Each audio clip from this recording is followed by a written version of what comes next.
विद्यार्थियों नमस्कार।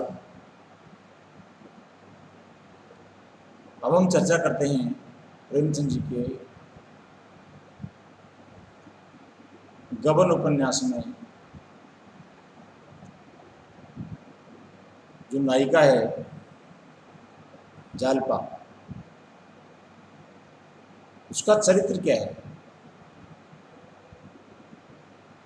इस उपन्यास के माध्यम से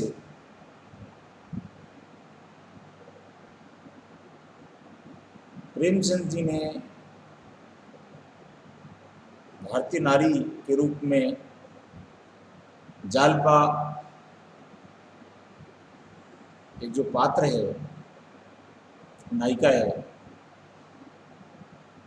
उसका वर्णन किया है। और मैं इसको दूसरे शब्दों में अगर कहूँ कि भारत का उगता हुआ नारीत्व हम देखेंगे जालपा के अंदर। हमने चर्चा की कि जालपा सबसे पहले अपने घर मायके माँ के यहाँ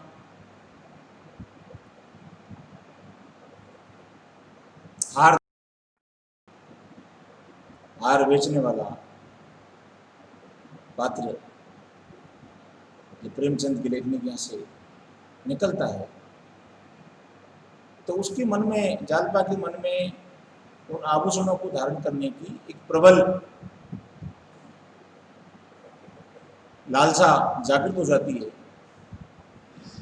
और यह लालसा विद्यार्थियों आगे चलकर इतनी बढ़ जाती है कि सारी कहानी गबन के रूप में प्रचलित हो जाती है, गबन के रूप में प्रतिष्ठित होती है, गबन के रूप में साबित हो जाती है। हालांकि हम बात करें, इसमें जालपा का दोष नहीं है, लेकिन जालपा को जब उसी की मां के द्वारा यह कह दिया जाता है कि तेरे ससुराल वाले तेरे लिए चंद्रहार लेकर आएंगे, अब आप समझ सकते हो कि बचपन में कई भी बातें, और जब तक उसकी पूर्ति नहीं हो जाती है तब तक उसकी जिज्ञासा खत्म नहीं हो जाती। जालपा गबन उपन्यास की नायिका एक मार्मिक चित्रण है। मार्मिक इसलिए कि वह ऊपर उठने का सदैव प्रयास करती है, मतलब उसकी सोच आगे बढ़ती जाती है, सोच विद्यार्थियों आगे बढ़ती है कि जब उसे वो हार नहीं मिला बचपन में, माँ के पास नहीं मिला, तो उसने उस लालसा को आगे बढ़ाया। संघर्ष चाहे उसको मानसिक करना पड़ा, चाहे सामाजिक करना पड़ा, पर आशावाद था। जालपा के चरित्र में कोई मूलभूत प्रकृति नहीं है। रमानाथ और जालपा दोनों ही वास्तविकता से दूर हैं, परंतु दोनों में अंतर यह है कि जालपा वास्तविकता के समीप पहुंचकर निरंतर प्रयास करती है, यानी जालपा हमेशा एक अच्छा प्रयास करती है और वो ये सोचती है कि इस हार को पाने के लिए मुझे क्या क्या करना पड़ेगा। लेकिन विद्यार्थियों, आप जानते हो कि शादी के बाद पत्नी अपने पति को भारत में परमेश्वर मान बैठती है और मान लेती है। ये आज की और कल की हमारे बीच की कहानी नहीं है। उस जमाने में प्रेमचंद ने जब अपनी कलम चलाई थी तो पति को परमेश्वर का दर्जा दिया है। लेकिन जालपा को क्या पता कि जिसे वो परमेश्वर मानकर बैठी है वह इतना कमजोर होगा कि वो वास्तविकता से दूर भागने का प्रयास करेगा। तो प्रेमचंद लिखते हैं, रमानाथ निरंतरता से दूर भागता है वास्तविकता से, वह अपने आप को अंधेरे में रखता है, और जब तक विद्यार्थियों अपने आप को हम अंधेरे में रखेंगे तो प्रकाश की शायद किरण भी हमारे जीवन में नहीं पड़ेगी। और प्रकाश अगर नहीं मिलता है तो जीवन में सफलता भी हमको शायद नहीं मिले। परिस्थितियों से उसे अच्छी तरह झकझोर कर वास्तविकता का आभास दे देती है। वे अपने जीवन का एक नया अध्याय आरंभ करती है। वाजपेयी जी की उक्त जो कथन बहुत सटीक साबित होता है कि रमानाथ की तुलना, उसका चरित्र अत्यंत गतिशील है। ये ठीक है कि वातावरण और संस्कार के कारण उसमें आभूषण के प्रति जो असाधारण आकर्षण जागता है वह दोष की सीमा तक पहुंचकर रमानाथ के जीवन को विश्रमकर कर देने से में सहायक बनता है। फिर भी उसी के असाधारण प्रयत्नों से ही रमानाथ का जीवन संकरित भी होता है, वह सच्चे अर्थों में आदमी बनने में सफल होता है। मैंने आपको बताया, हाँ इस बात को मानते हैं कि जालपा का दोष है, लेकिन एक नारी अपने पति से, अपनी सुहाग से कुछ उम्मीदें करती है, लेकिन सुहाग अपनी पत्नी की इच्छाओं को पूरा करने के लिए झूठ का सहारा ले, कमजोर पने का सहारा ले, धोखे का सहारा ले, और सीधे में शब्दों में हम बाद में कहें तो चोरी का सहारा ले। इसमें जालपा की क्या गलती है? लेकिन वही जालपा जिसके मन में गहनों के प्रति एक प्राप्त करने की ललक है और जिस रास्ते पर रमानाथ जाता है, जहां गवन तक कर बैठता है, उस स्थिति में जालपा ही उसे एक नया जीवन देती है, मानव जीवन देती है। तो जालपा यहाँ एक उगते हुए सूरज के रूप में एक नारी जाति के लिए एक प्रतीक बनकर आता है। हम इस बात को स्पष्ट करना चाहेंगे। ये बात विशेष रूप से सम्माननीय है, स्मरणीय है कि प्रेमचंद ने जालपा के चरित्र के पूर्वार्ध और उत्तरार्ध में जो रूप दिखाए वे अत्यंत यथार्थ है। जालपा के प्रथम रूप का अनुभव शहर में रहने वाले पाठक कर ही नहीं सकते, और इस प्रकार के प्रेमचंद की दूरदर्शिता और अनुभव का मूल्यांकन करने में पूर्ण सफल हो पाते हैं। किंतु जो ग्रामीण नारी की मनोवृत्ति उसके वातावरण से तनिक भी परिचित हो, अंदाज कर सकते हैं कि जालपा के चरित्र का पूर्वार्ध कितना सत्य है। हाँ, आज भी देखो, नारी का सदियों से आभूषणों के प्रति प्रेम तो रहा है, इसको तो विद्यार्थियों हम नहीं नकार सकते। लेकिन किसी न किसी कोने में हम ये तो स्पष्ट नहीं कह सकते कि भारतीय नारी इस दृष्टि में मजबूत हो गई है कि वो परिस्थितियों को समझकर समझौता कर ले, ये वास्तविकता है। लेकिन उपन्यासों के माध्यम से, इस लेखन के माध्यम से प्रेमचंद हम आपको यही तो कहना चाहते हैं कि व्यक्ति को बहुत समझदारी से काम लेना चाहिए। प्रेमचंद जी लिखते हैं, ग्रामीण जीवन में सदा से ही आभूषणों के प्रति बहुत महत्व रहा है और महिलाओं का उसके प्रति बहुत प्रेम रहा है। अनपढ़ ग्रामीण आभूषणों को सबसे बड़ा रक्षक मानते हैं। इनसे उनके दिखावे की मनोवृत्ति की जो शांति होती है वह भी स्वभावतः गौण है। जालपा जब बच्ची थी तब भी वातावरण में उसको आभूषणों को सर्वोपरि माना। बचपन में उसकी हम मनोवृत्ति को भली भांति नकली आभूषणों से पूर्ति करना प्रेमचंद ने बताया गया है। आभूषण प्रेम की जड़ जमाने का प्रयास भी उसने किया है। निश्चय ही सब कुछ किसी प्रकार अनिष्ट करने के भाव से नहीं किया जाता, बल्कि जालपा के माता पिता उसे अपने स्नेह का एक अंग मानते हैं। जालपा के माता पिता के मन में भी कोई इस तरह की बात नहीं थी कि ये चंद्रहार के प्रति इसकी जो मांग है वो आगे चलकर इतनी बड़ी बन जाएगी और उसका वह रूप देखने के लिए मिलेगा। तो जिस तरह से बचपन में माँ बाप बच्चों को बहलाने का प्रयास करते हैं, खुश रखने का प्रयास करते हैं, रोते हुए बच्चों को खुश करने का प्रयास करते हैं, मनाने का प्रयास करते हैं, उसी का एक अंग जालपा है। और जालपा को उसके माँ बाप ने खुश करने का प्रयास किया। नकली आभूषण बेचने वाली बिसाती से भी जब जालपा यही सुनती है कि तेरे ससुराल से तेरे लिए गहने लेके आएगा, तेरे ससुराल पक्ष, तेरे पति तेरे लिए चंद्रहार लेकर आएगा, तो उसकी जिज्ञासा और बढ़ जाती है, जिज्ञासा पर मोहर लग जाती है। और जब मोहर लग जाती है तो विद्यार्थी इस बात को मानना पड़ेगा कि जालपा गलती नहीं है। यदि जालपा को उसकी माँ के द्वारा ये बता दिया जाता, बात उलझती जाती है, गुत्थी उलझती जाती है, लेकिन खेल खेल में इतना बड़ा अपराध बन जाएगा ये किसी ने नहीं सोचा। ये सारी बातें मिलकर एक ग्रामीण वातावरण को निर्माण करती है, जिनसे पलने वाली जालपा जैसी हर लड़की के में आप से आप आभूषण की ललक बढ़ती चली जाती है। चाहे सामाजिक आर्थिक सुरक्षा की बात हो या सामाजिक प्रतिष्ठा की बात, आभूषण का महत्व भारतीय ग्रामीण जीवन में बहुत अधिक है। जालपा को उस समय अत्यंत निराश होना पड़ता है जब चुपके से सुन लेती है कि चंद्रहार नहीं आया। मैंने पहले बताया विद्यार्थी आपको, सबसे बड़ा धक्का जालपा को जब लगता है कि जब बारात आती है, बारात चढ़ाई करती है और तो उसकी सहेलियों के मुंह से सुना जाता है कि जालपा को हार नहीं लाया गया। जालपा टूट जाती है, बिखर जाती है, लेकिन जालपा में फिर भी उम्मीद है। जालपा अपनी उम्मीद को कायम रखी हुई है, जालपा अपनी उम्मीद को नहीं छोड़ती और एक आशा के साथ कि मेरे ससुराल पक्ष वाले मेरे लिए हार जरूर लेकर आए। जालपा एक सरल हृदय की बालिका है। पति के घर पहुंचकर वह कल्पना करती है, ससुराल वाले अत्यंत सम्मान देते हैं। रमानाथ की बातों से उसको निश्चय ही पुष्टि होती है, उसका मन आश्वस्त उठता है कि शीघ्र ही उसके लिए चंद्रहार आएगा। अब यहां मिस्टेक कहां होती है?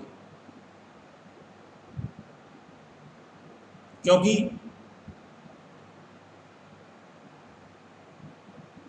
जालपा का यह निश्चित कर लेना कि हार तो आएगा,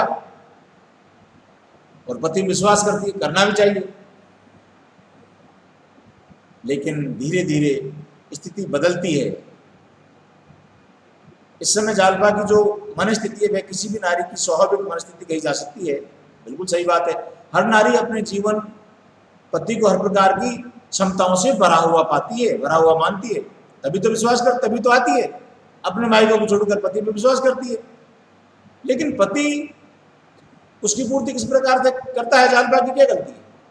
हम जालपा गलतियां नहीं मानते, किंतु चंद्रहार आने में होता विलंब जालपा को व्यग्र बना डालता है। रमानाथ अपने लाचारी को स्पष्ट शब्दों में तो उसके सामने पेश नहीं कर पाता, लेकिन शादी का जो खर्चा हुआ है, उसके जो ऋण चढ़ा है उसके जालपा के ससुराल पक्ष के ऊपर, और जब साहूकार मांगने के लिए आ जाते हैं, जो गहना जो आभूषण गढ़वाए जाते हैं, और सर्राफा के यहाँ से पैसे मांगने के लिए आता है, को चारा नहीं रहता, ऋण चढ़ता ही जाता है, ऋण चढ़ता ही जाता है।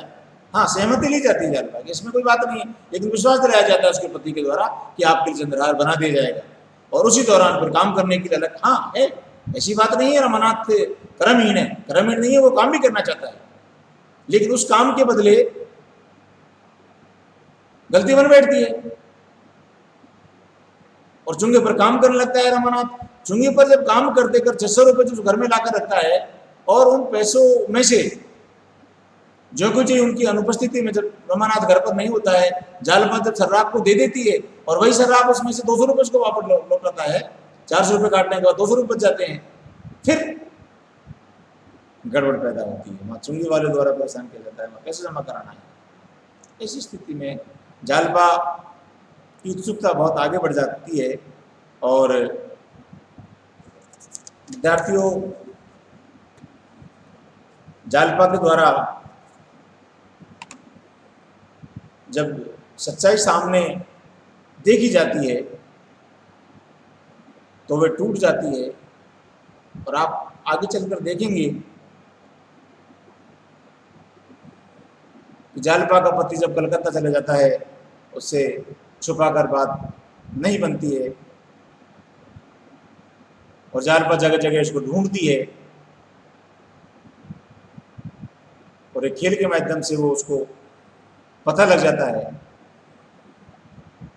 इस तमाम कहानी में हम देखेंगे कि प्रेमचंद ने उपन्यास के उत्तरार्ध में जालपा का जो रूप प्रस्तुत किया है, वह अपनी उक्त सीमाओं को पार करने के लिए प्रयत्नशील है, वह संघर्ष करती है, रमानाथ की दुर्दशा का ज्ञान जब उसको होता है, सच्ची भूमिका का कर्तव्य और अनुभूति जब होती है, तो वह अपने पुराने रुग्ण चोलों को उतार फेंकती है। आभूषण से प्रेम जाता रहता है तब, परंतु वह अपना सब कुछ बेचकर चुंगी तक के रुपए चुकाती है और रमानाथ का पता लगाकर उसके पास पहुंच जाती है। मैंने आपको बताया है, कलकत्ता पहुंचकर जब उसे ज्ञात होता है कि रमानाथ पुलिस के चंगुल में फंस गया है, उसे बचाने का प्रयास करती है। वहाँ जौहरा नाम की एक वैश्या से उसकी मुलाकात होती है रमानाथ की। पुलिस उसको सरकारी गवाह बनाने के लिए उसको पेश करते हैं। इसी बीच में जालपा जाती है और जालपा फिर अपना कर्तव्य निभाती है। यहाँ प्रेमचंद लिखा है कि तुम्हारा, जब वो रमानाथ कहता है कि आपको और आभूषण मिल जाएंगे लेकिन मुझे मेरा काम करने दो, मतलब मुझे सरकारी गवाह बन जाने दो, तो एक भारतीय नारी के मन से उद्गार जो निकलते हैं विद्यार्थियों, वो ये है कि जालपा ये कहती है कि जालपा ये स्पष्ट शब्दों में कहती है कि तुम्हारा धन और वैभव तुम्हें ही मुबारक हो। जालपा उसे पैर से ठुकराती है, तुम्हारे खून से रंगे हुए हाथों के स्पर्श से मेरी देह में छाले पड़ जाएंगे। बहुत बड़ी बात कहती है जालपा, जिसे धन और पद के लिए अपनी आत्मा भेज दी, उसे मैं मनुष्य नहीं समझती। तुम मनुष्य नहीं हो, पशु नहीं हो, कायर हो, कायर। कितनी बड़ी बात है। जिंदगी की वास्तविकता से दूर भागता नजर आता है रमानाथ, और जिंदगी की वास्तविकता उपन्यास के पूर्वार्ध में नहीं तो उत्तरार्ध में प्रेमचंद अपनी कलम से लिखते हैं कि जालपा को वास्तविकता मालूम हो गया और उन गहनों को ठोकर मारती है।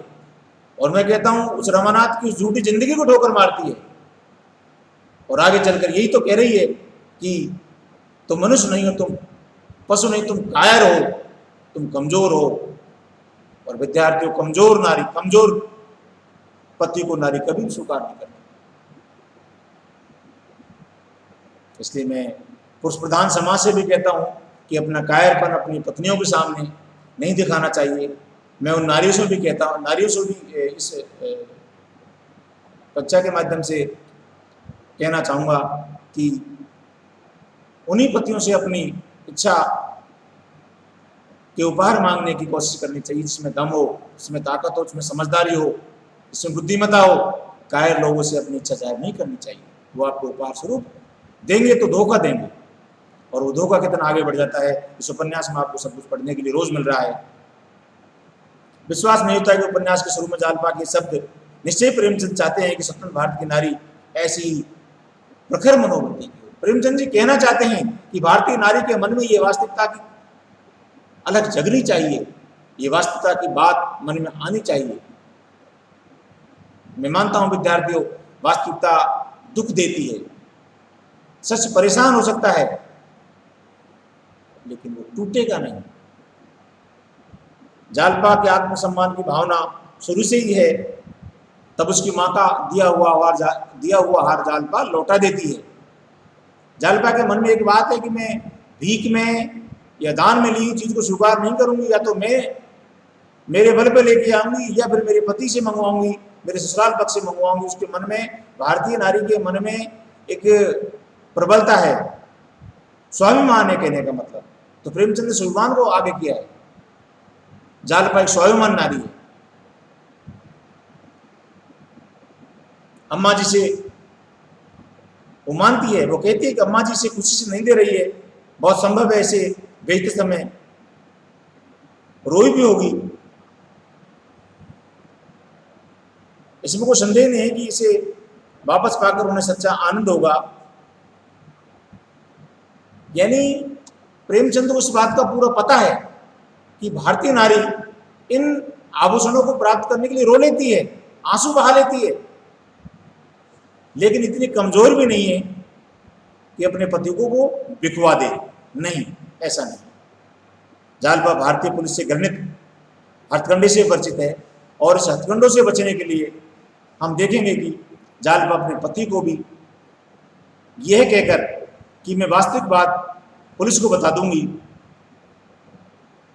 और प्रेमचंद ये कहलवाते हैं और कहा भी गया जालपा के द्वारा न्यायाधीश के सामने उसकी वास्तविक स्थिति बताई जाती है, और तब जाकर हम देखते हैं कि रमानाथ को सजा से मुक्ति मिलती है। अब विद्यार्थी आप सोचो कि एक महिला जो पहले सबके मन में होती है, बचपना था, ना समझती, लेकिन वही इतनी समझदार होती है, वही तो हमारी भारतीय नारी है कि अपने पति की गलतियों को भुलाकर समझदार बनकर पुलिस से भी लड़ती है, न्यायाधीश के सामने अपनी बात कहती है और समाज के सामने सच्ची बात लेकर आती है। जालपा के समय चरित्र पर दृष्टिपात करने पर यह निश्चित हो जाता है कि उसके चरित्र में क्षुद्रता कम और महानता के लक्षण अधिक हैं। उसमें आभूषण के प्रति प्रेम है, किंतु जैसे वे स्वप्न की स्थिति हो, जैसे उस परिस्थिति की यथार्थता का मालूम होता है कि वो सब पर ठोकर मारती है, वो आभूषण प्राप्त नहीं करना चाहती। हम देखेंगे विद्यार्थी जालपा का चरित्र संभवतः उक्ति नारी का है। आधुनिक नारी में पति के प्रति समझदारी भी होती है। जालपा भी रमानाथ का संबंध जोहरा से जानकर विक्षिप्त नहीं होती, बल्कि रमानाथ की परिस्थिति को समझकर उधर ध्यान नहीं देती। डॉक्टर सुरेश सिन्हा ने ठीक कहा है कि प्रारंभ में जालपा का चरित्र जो अंधकार में रहा, वह केवल रमानाथ द्वारा निर्मित भ्रमपूर्ण वातावरण और आभूषण प्रेम की जालपा के अवचेतन मन पर प्रतिक्रिया के कारण ही है। पर जो ही काला भ्रमपूर्ण वातावरण टूट जाता है, जालपा के अवचेतन मन की ग्रंथि खुल जाती है, उसका चरित्र पूर्णतः स्वाभाविक ढंग से ही विकसित होता है। हम यह देखेंगे विद्यार्थियों कि जालपा को इस बात का पता है कि जोहरा एक वेश्या है और उसको पति को फंसाने का प्रयास किया जा रहा है। उसके पति को राजी करने के लिए, या मैं कहूँ उसको बहलाने के लिए एक वेश्या को पुलिस के द्वारा लाया जाता है। उसके बाद भी जहाँ प्रेमचंद ने कहीं भी नहीं लिखा है कि जालपा से बहुत वो क्रुद्ध होती है, लेकिन उस परिस्थिति में जालपा के द्वारा अपने पति को परेशानी से बाहर निकालना है, ये भारतीय नारी की विशेषता है। तो भारतीय नारी हिम्मत वाली है, टूटती नहीं है, आज भी है। आप सच कहो, हिम्मत पैदा करो, परिवार की वास्तविक स्थिति उसके सामने लेके आओ। लेकिन पुरुष प्रधान समाज में विद्यार्थियों बच्चों देखा गया है कि झूठी दिलासा देने के लिए, झूठी बढ़ाई के लिए एक के बाद एक झूठ बोलता है। आज का पति और नारी इस पर विश्वास कर लेती है और एक दिन भंडा फूटता है, और उस भंडे के फूटने में विद्यार्थी दोनों का नुकसान होता है, परिवार टूट जाता है। इसलिए आदमी को सच्चाई बोलनी चाहिए, सच्चाई का सामना करना चाहिए, वास्तविक स्थिति से आदमी को आभास होना चाहिए, स्वयं को होना चाहिए, अपने पति को होना चाहिए, अपने ससुर को और सास को होना चाहिए, अपने बच्चों को होना चाहिए। परिवार टूटते नहीं, परिवार बनते हैं। ऐसी स्थिति में मैं आपसे यही कहना चाहूंगा कि भारतीय नारित्व में उगता हुआ सूर्य है जालपा। स्वाभिमान पूरी तरह से भरा हुआ है जालपा के अंदर, और जो जो भारतीय नारी, हमारी बहन और बेटी आज हिंदुस्तान में जब प्रौढ़ होती है, जब बढ़ती जाती है, तो आप देख लीजिए एक घर से दूसरे घर में आती है और उन तमाम व्यवस्थाओं में घुल मिल जाती है। मैं आज के ज़माने की बात थोड़ी सी हटकर करूं कि आज का ज़माना थोड़ा सा बदल रहा है, उस ज़माने के बदले रूप से हमको भी उस गलत संगतियों में नहीं जाना है। भारतीय संस्कृति बहुत अच्छी है, बहुत प्रेरणादायी है, उसको हमें नहीं छोड़ना चाहिए। ऐसी स्थिति में विद्यार्थियों मनगढ़ंत कहानियों से बचना चाहिए, समाज की वास्तविकता में प्रवेश करना चाहिए, अपने घर और परिवार को बचाना चाहिए। और ऐसा अगर हम करते हैं तो काल कोई सा भी रहा हो, समय कोई सा भी रहा हो, हमारे ग्रंथ, हमारा साहित्य, हमारी सभ्यता और संस्कृति हमेशा हमेशा से जीवन दान के रूप में साबित होती है। बशर्ते इनको ग्रहण करने की आवश्यकता है, इनको पढ़ने की आवश्यकता है, इनको अपने जीवन में उतारने की आवश्यकता है। इन सब बातों को अगर हम ध्यान रखेंगे तो हमारे मन में जो विकार आते हैं, हमारे मन में जो समस्याएं आती है, हमारी जो परिस्थितियाँ कभी कभी बहुत विकट हो जाती है, उनसे सुलझने का हम इन उपन्यास के माध्यम से, कविता और कहानियों के माध्यम से, हमारे उपन्यासकारों के माध्यम से और हम सब शिक्षकों के माध्यम से, स्कूल कॉलेजों के माध्यम से हम बहुत कुछ सीखने का प्रयास करते हैं। जैसे हम गबन से कहाँ से निकल कर कहाँ जाते हैं और गबन का क्या रूप होता है, वही गबन का मिटाता हुआ रूप जालपा के माध्यम से अपने पति की रक्षा के रूप में साबित होता है। ये सबसे बड़ी शक्ति है। मैं कहता हूँ किसी न किसी रूप में अपने स्वाद की रक्षा करने के लिए जालपा दर दर की ठोकर खाती है लेकिन जीत कर आती है। ये हमारे भारतीय नारी की विशेषता है। इन विशेषताओं को हमारे जीवन में विद्यार्थी उतारना चाहिए, हमको आगे बढ़ना चाहिए। जय हिंद, जय भारत। आज के लिए इतना ही काफी।